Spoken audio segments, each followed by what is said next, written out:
साथियों नमस्कार, मैं आपका भाई विशु यादव।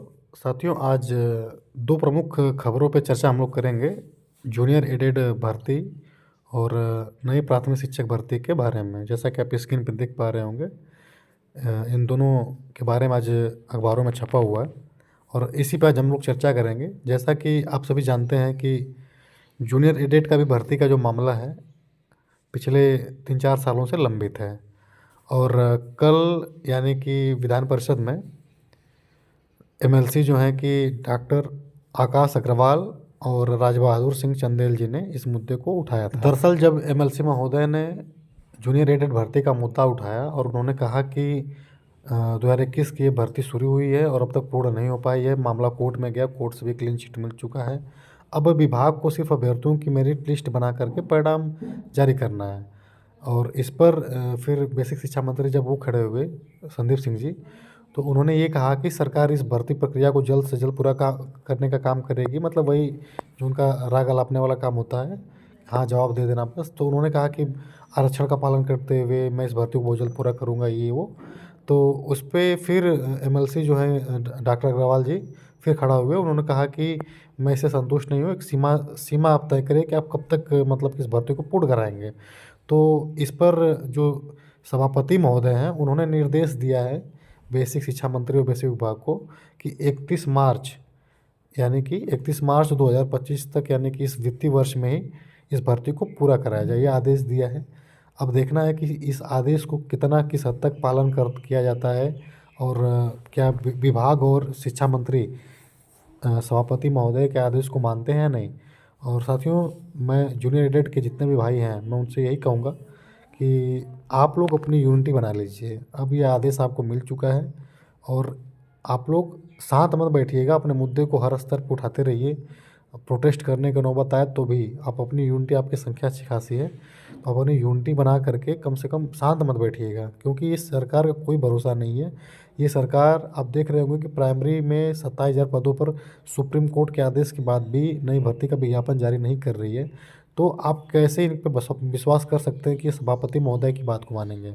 ठीक है, क्योंकि आप जानते होंगे कि विधानसभा और विधान परिषद, लोकसभा में इनके द्वारा कही गई बातों का कोई मतलब नहीं होता है। ये सिर्फ वहाँ पे जाकर के जो बोल दिए, उसके बाद बाहर क्या हो रहा है क्या नहीं हो रहा है। आप देखे होंगे कि इसके पहले भी बहुत सारी बातें विधानसभा में कही गई कि हाँ भर्ती देंगे, ये करेंगे, दिस दैट, होता कुछ नहीं है। लेकिन आपके फेवर में अगर ये बातें कही गई हैं कि 31 मार्च तक इस भर्ती को पूरा कराया जाए, तो आप लोग इसके लिए जी जान से लग जाइए। बाकी साथियों, मैं आप लोगों के साथ खुल करके हूँ और इसके पहले भी मैं आपके लिए लगातार आवाज़ उठाते आया हूँ और मैंने ये कहा भी था कि प्राथमिक शिक्षक भर्ती के साथ साथ जूनियर एडेड भर्ती का भी मुद्दा सदन में गुंजेगा। और इसके लिए मैंने अखिलेश यादव जी से मुलाकात की, जैसा कि आपने देखा भी होगा, और उनसे मैंने जिक्र किया था कि इस मुद्दे को लोकसभा से लेकर के विधानसभा दोनों जगहों पर उठाया जाए। तो आपने देखा होगा कि विधानसभा में भी ये मुद्दा गूंजा और लोकसभा में ये दोनों मुद्दा गूंजा है। तो इसके लिए पूर्व मुख्यमंत्री अखिलेश यादव जी और पूरे समाजवादी पार्टी का मैं दिल से धन्यवाद देना चाहता हूँ कि वे लगातार हम लोगों के साथ रहते हैं। साथियों, अगले मुद्दे पर चर्चा हम लोग करते हैं, जो कि हम लोग का मुद्दा है नई प्राथमिक शिक्षक भर्ती का। आप देख रहे होंगे दिया है कि परिषदीय स्कूलों में जरूरत होने पर करेंगे शिक्षकों की भर्ती। यानी कि साथियों, अभी सरकार को शिक्षकों की ज़रूरत नहीं है, बेसिक विभाग को शिक्षकों की ज़रूरत नहीं है और ना ही ये भर्ती देंगे। और जैसा कि आपने कल विधानसभा के वीडियो को देखा होगा, शिक्षा मंत्री ने साफ साफ तौर पे मना कर दिया भर्ती देने से। उन्होंने साफ कहा है अभी नई शिक्षक भर्ती देने का कोई भी विचार नहीं है, साफ मना कर दिया संदीप सिंह शिक्षा मंत्री जी ने। और साथियों, जब ये संदीप सिंह जी अपना शपथ ग्रहण कर रहे थे शिक्षा मंत्री पद का, तो हम युवाओं में खुशी की लहर थी कि भाई विदेश से पढ़ के आए हैं और नए अभी युवा शिक्षा मंत्री हैं, तो हम लोगों की भावनाओं को समझेंगे, हम लोगों की बातों को सुनेंगे। बहुत खुशी थी हम युवाओं में, लेकिन उसका एकदम उल्टा हुआ है।